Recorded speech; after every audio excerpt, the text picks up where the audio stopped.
Assalamualaikum warahmatullahi wabarakatuh. Kembali lagi bersama saya. Di sini saya akan memberikan materi tentang metode pembelajaran karya wisata.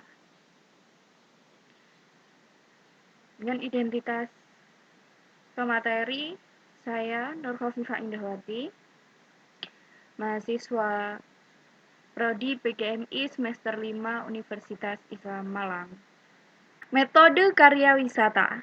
Metode karya wisata merupakan metode pengajaran yang dilakukan dengan mengajak peserta didik ke luar kelas untuk mengunjungi suatu tempat yang ada kaitan dengan pokok bahasan materi. Metode ini bertujuan agar siswa dapat mengamati atau mengalami secara langsung ke dalam kehidupan nyata seperti mengamati manusia, mengamati hewan, mengamati tumbuhan, dan benda-benda lainnya. Selain peserta didik mempelajari objek pembahasan, siswa juga melakukan kegiatan rekreasi.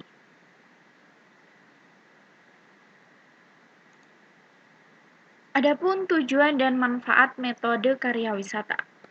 Yang pertama, agar peserta didik memperoleh pengalaman langsung dari objek yang diamatinya.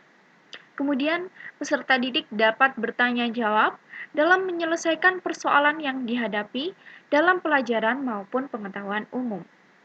Kemudian, peserta didik dapat melihat, mendengar, meneliti, dan mencoba apa yang dihadapinya, agar peserta didik dapat mengetahui kesimpulan dan pelajaran dalam persoalan tersebut. Kemudian, untuk merangsang minat dari peserta didik terhadap sesuatu dan memperluas pengetahuannya. Dan yang terakhir, untuk menghilangkan kejenuhan peserta didik dalam kegiatan pembelajaran. Adapun langkah-langkah pembelajaran karya wisata, yakni pada masa persiapan karya wisata, terdapat perumusan tujuan instruksional. Kemudian, mempertimbangkan pemilihan teknik, kemudian keperluan menghubungi dan mendiskusikan dengan pimpinan dari objek yang akan dikunjungi. Kemudian, penyusunan perencanaan yang matang, membagi tugas-tugas, dan menyiapkan sarana prasarana. Kemudian menyusun pembagian siswa dalam kelompok. Yang kedua, ada masa pelaksanaan karya wisata. Pada masa pelaksanaan karya wisata ini, guru diharapkan memimpin rombongan dan mengatur segalanya dengan dibantu petugas-petugas lainnya. Kemudian memenuhi tata tertib yang ditentukan bersama. Kemudian mengawasi petugas-petugas pada setiap seksi. Dan yang terakhir memberi petunjuk bila dilihat perlu. Adapun masa kembali dari karya wisata yakni mengadakan diskusi mengenai hasil karya wisata tersebut, kemudian menyusun laporan atau kesimpulan yang diperoleh dan menindaklanjuti dari hasil karya wisata tersebut.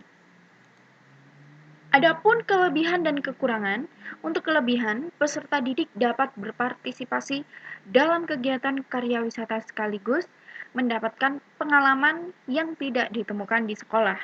Kemudian peserta didik dapat memperluas pengalaman belajarnya.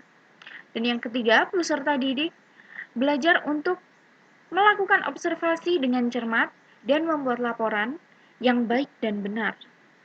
Kemudian yang terakhir, membangkitkan minat dan semangat belajar dengan adanya pengubahan metode belajar.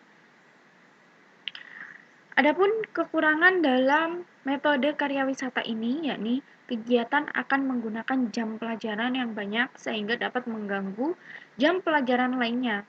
Biasanya di sini guru mempersiapkan satu hari untuk dikosongkan dalam kegiatan metode karya wisata ini. Kemudian tidak semua peserta didik mengamati hal yang serupa, maka tidak semua peserta didik memiliki pemahaman yang sama.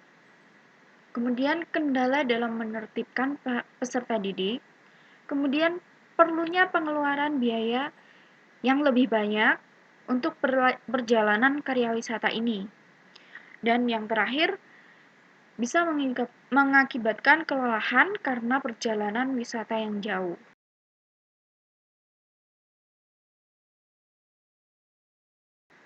Sekian pemaparan materi pada hari ini. Terima kasih. Wassalamualaikum warahmatullahi wabarakatuh.